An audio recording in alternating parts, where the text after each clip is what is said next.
আজকে মহাসপ্তমী, সপ্তমীর দিন আমাদের নিরামিষের কোনো ব্যাপার নেই, তাই আজকে আমি রান্না করেছি চিকেন চাপ করে রেখেছি। এখন আমি করব সাউথ ইন্ডিয়ান একটা রাইস। সাউথে এই ফ্রাইড রাইসটা আমরা খেয়েছি এবং আমি ওদের থেকে জেনে এসেছি। তার জন্য আমি নর্মাল ভাতের চাল, মানে খুব সরু চালটা নেয় না ওরা, গোবিন্দভোগও নেয় না, নর্মাল চালের ভাতটা আমি করে রেখেছি। লাগছে আমার কারি পাতা, চীনাবাদাম, সর্ষে, মিষ্টি একটু, শুকনো লঙ্কা, তেজপাতা, নুন, পেঁয়াজ কুচানো, লেবু এক টুকরো আর ভিনিগার লাগবে সাদা তেল। এখন আমি কড়াইটা জেলে বাদামটা আগে ভেজে নেব।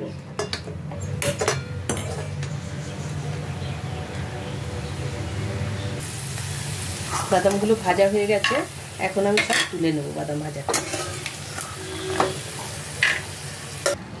বাদামটা ভাজা হয়ে গেছে, তুলে রাখলাম।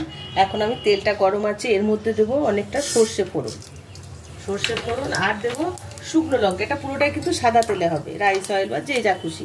শুকনো লঙ্কা, যে যেমন ঝাল খাবে ওটা শুধু শুকনো লঙ্কাই দেবেন।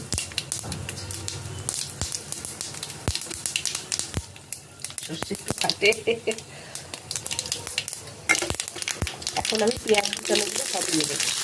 পেঁয়াজটা একটু লাল লাল ভাজা হবে, হাফ ভাজা হবে, তারপরে আমি দেবো কারি পাতা দেবো। পেঁয়াজটা লাল লাল ভাজা হয়ে গেছে, এখন আমি কারি পাতাগুলো, আমাদের গাছের পাতা, আমি কারি পাতা কিছুটা ছিঁড়ে ওর মধ্যে দিয়ে দেবো, দিয়ে ভালো করে নাড়াচাড়া করব। পাতাগুলো একটু ভাজা ভাজা হয়ে গেছে, আমি এখন এই রাইসটা এর মধ্যে দিয়ে দেবো, দিয়ে মিক্স করে দেবো।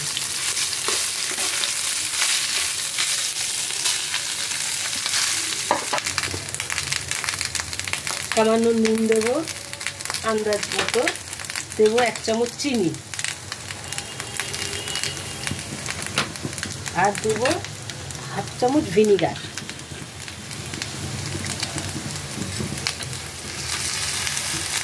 দেবো বাদামগুলো সব দিয়ে দেবো এর মধ্যে, দিয়ে ভালো করে আমি একটু নাড়াচাড়া করে নেব।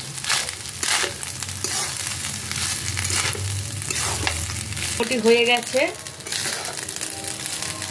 South Indian rice. আমি এখন গ্যাসটা বন্ধ করে দেবো, দিয়ে 5 মিনিট ঢেকে রাখবো, তারপরে পরিবেশন করব। ঢাকাটা খুলে দেখি, দারুণ একটা গন্ধ বেরিয়েছে, হয়ে গেছে। এখন এটা আমি এখন নামিয়ে নেব। নামিয়ে আজকে আমার একটা ভাই এসেছে, তাকে আমি পরিবেশন করব, সে খেয়ে বলবে কেমন হয়েছে।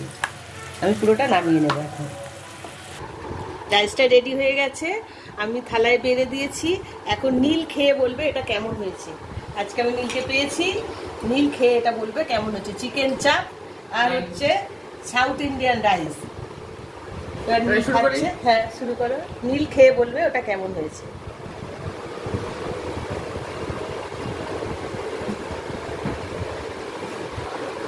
ভালো হয়েছে রাইসটা।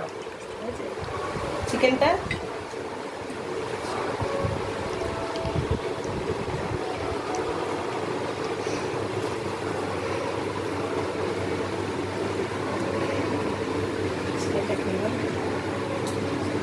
হেভি হয়েছে চিকেনটা।